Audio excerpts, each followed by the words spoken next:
Pemirsa, kita lanjutkan kembali prime time talk kita terkait rekening Komisaris Jenderal Polisi Budi Gunawan. Prof. Rizal Ramli, ini kalau misalnya saya mau pinjam duit di bank, kemudian saya tidak punya agunan, tapi ada yang menjamin saya, Prof. Misalnya bapak saya itu jenderal, udah tenang saja nanti saya pasang badan. Boleh nggak, Prof?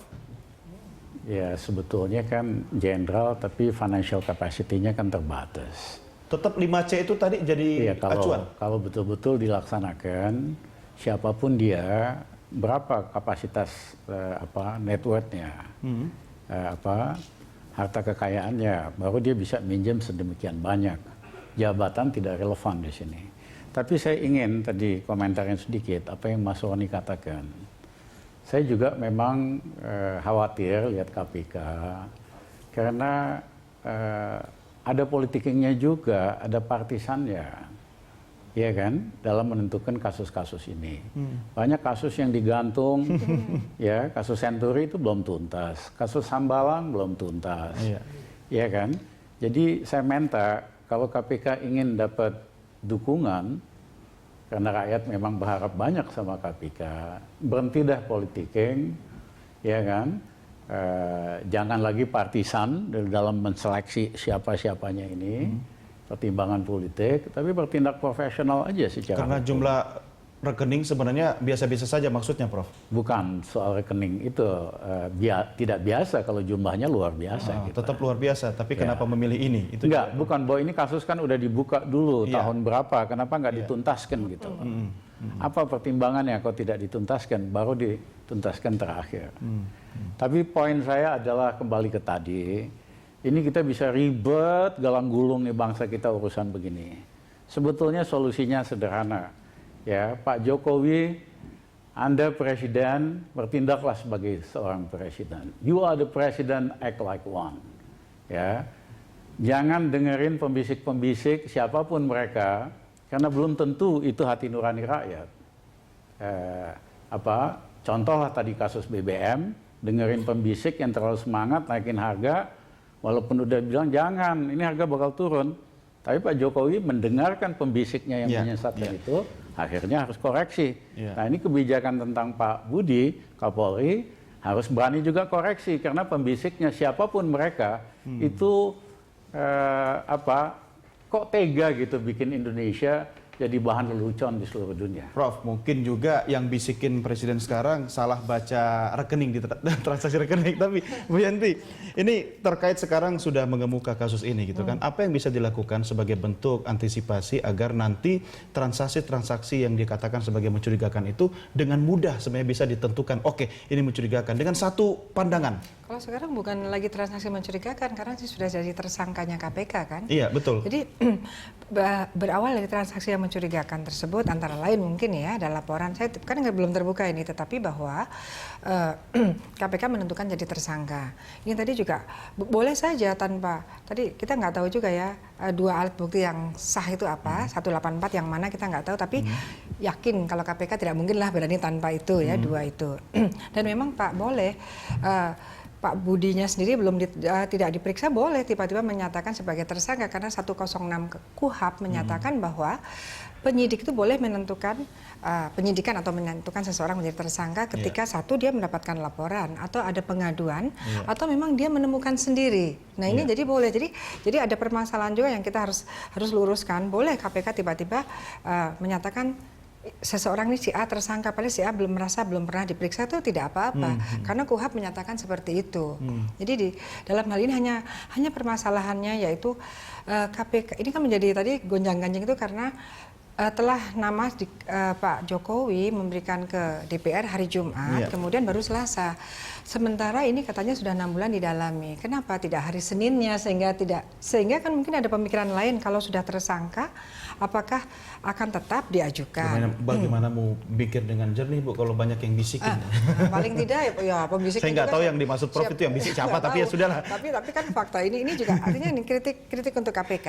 Untuk KPK juga kan beberapa kali seperti ini. Ketua ketua PPATK. bukan ketua Badan Keuangan siapa Pak? BPK Hadi Purnomo. Hadi mantan. Purnomo itu kan ya menurut saya sadis lah ya. Pagi-pagi ulang tahun, sorenya tersangka. Iya, pas Kenapa nggak pensiun kemarin lagi aja gitu kan, misalnya gitu. Iya. Ya kan hukum karena tidak melihat sadis atau tidak, Bu. ya, artinya Kalau memang gini, sudah dianggap cukup. betul. Artinya lebih bagus lah ya. Lebih Ini bagus. kritik Anda terhadap KPK. Bisa saja dong Oh, saya iya dong. lemparkan ke Pak Roni juga bahwa statement Pak Roni juga tadi merupakan kritik terhadap KPK. Sebenarnya kan kritik boleh tanda sayang, tapi kan ada mekanisme komunikasi antar lembaga tadi. Iya. Berarti tidak efektif dong Pak Roni komunikasi antar lembaga ini Ya, yang sudah MOU malah. Sekarang kita lihat ya, ketika KPK mulai melakukan proses penyidikan terhadap Pak Budi Gunawan sejak tahun 2010, Ya. kan belum pernah ada komunikasinya, penyelidikan, ya kan, belum pernah ada komunikasi, belum pernah ada pemberitahuan. Ya. Nanti penetapan tahun 2015 baru disampaikan. Nah, tadi saya ingin menanggapi penjelasan Bu Yeti tadi berkaitan dua alat bukti yang sah. Ini kan kasus gratifikasi, ya. Gratifikasi itu sangat bergantung kepada alat bukti utama, keterangan saksi. Tanpa keterangan saksi tidak bisa kita mengkaitkan antara rekening yang banyak sekali, ya lembar-lembarnya. Kemudian ahli juga mengatakan itu mencurigakan, tapi mencurigakan yang bagaimana? Ya. Siapa pemberi gratifikasi? Ya. Pak Roni, siapa tahu KPK sekarang gini. memiliki strategi tersendiri. Nah, strategi gini ya, penegakan hukum itu 3 tujuannya. Bukan hanya kepastian hukum, tapi kemanfaatan hukumnya harus ada dan keadilan hukumnya juga ada. Jadi sekaligus juga saya menanggapi tadi Mas Doni tadi bahwa perlu ada keadilan ketika memeriksa tersangka-tersangka yang lain dalam kasus korupsi yang lain, ya itu diperiksa dulu sebagai saksi, ya. Tapi begitu kita menyentuh seorang Pati Polri, perlakuannya berbeda. Nah ini kan kita perlu mempertanyakan. Jadi ini curhat dari Polri ini Pak maksudnya? bukan curhat. Tadi kan saya sudah sampaikan. Iya. Apakah tidak boleh? Karena di mata hukum semua kedudukan sama dong ya harusnya. Iya, makanya apakah tidak boleh kita mengkritisi sehingga masyarakat juga melihat, masyarakat juga harus kritis walaupun sudah kita percaya, ya kan? Nah ini kita juga perlu lihat dari mana dua alat bukti yang sah ini, ya. Ada beberapa kasus yang lain juga kalau kita cek ya yang sudah ditangani dan sudah dinyatakan sebagai tersangka yang belum selesai juga. Pak Roni, ini kan Anda bisa meminta sebenarnya, pertanyaan Anda bisa dijawab dengan meminta jawaban lewat KPK, tapi terkait bantuan hukum yang bisa diberikan dari Mabes sendiri seperti apa? Itu peraturan Kapolri nomor 7 tahun 2005 tentang pemberian bantuan hukum terhadap setiap anggota Polri yang terkena pemeriksaan dalam rangka kasus pidana itu bisa diberikan. Jadi, diminta ataupun tidak diminta atau ada mekanismenya? Wajib itu hak itu. Wajib ya, walaupun yang bersangkutan tidak meminta. Iya wajib itu. Kalau wajib itu diberikan. Negara. Iya, perintah berarti kan? Iya negara harus memberikan melalui Polri itu ada divisi hukum. Jadi harus diberikan bantuan hukum. Baik, kita berharap sebenarnya ini agar tidak menjadi sebuah sinetron berkepanjangan. Prof, kata kunci singkat saja buat menutup diskusi kita. Saya sih sederhana. Ya, kita tuh mesti ada apa yang wajar dan nggak wajar. Pak Harto tahun 1983 berkuasa sekali. Banyak yang usulkan supaya Tutut jadi menteri. Pak Harto nggak enak hati, sungkan. Akhirnya nggak jadi Tutut jadi menteri baru tahun 88. Nah, para sponsor di belakang Pak Jokowi, tokoh-tokoh partai ini, juga jangan keterlaluan dah. Jangan memaksakan orang dekatnya harus jadi ini, harus jadi itu. Usul boleh, tetapi hak menentukan itu ada di presiden. Ya. Karena kalau yang dikirim itu orang bermasalah, akhirnya menciptakan masalah buat presiden dan negara Republik Indonesia. Ya. Baik. Jadi saya minta para tokoh-tokoh partai di belakang Pak Jokowi untuk jangan kebablasan lah, ya, tempo seliro, pelihara rasa sungkan. Ya, kalau enggak kesian Republik Indonesia. Baik. Prof, terima kasih. Pak Roni, terima kasih. Mudah-mudahan ini segera selesai, Pak ya. Biar Polri juga bisa menjalankan tugasnya dengan baik dan tenang gitu kan. Harapan masyarakat besar sekali. Anda juga harus kawal Bu Yenti ya. Biar KPK tidak terjadi lagi ya, seperti ini. Terutama ini penting sekali untuk KPK harus segera prioritaskan kasus ini.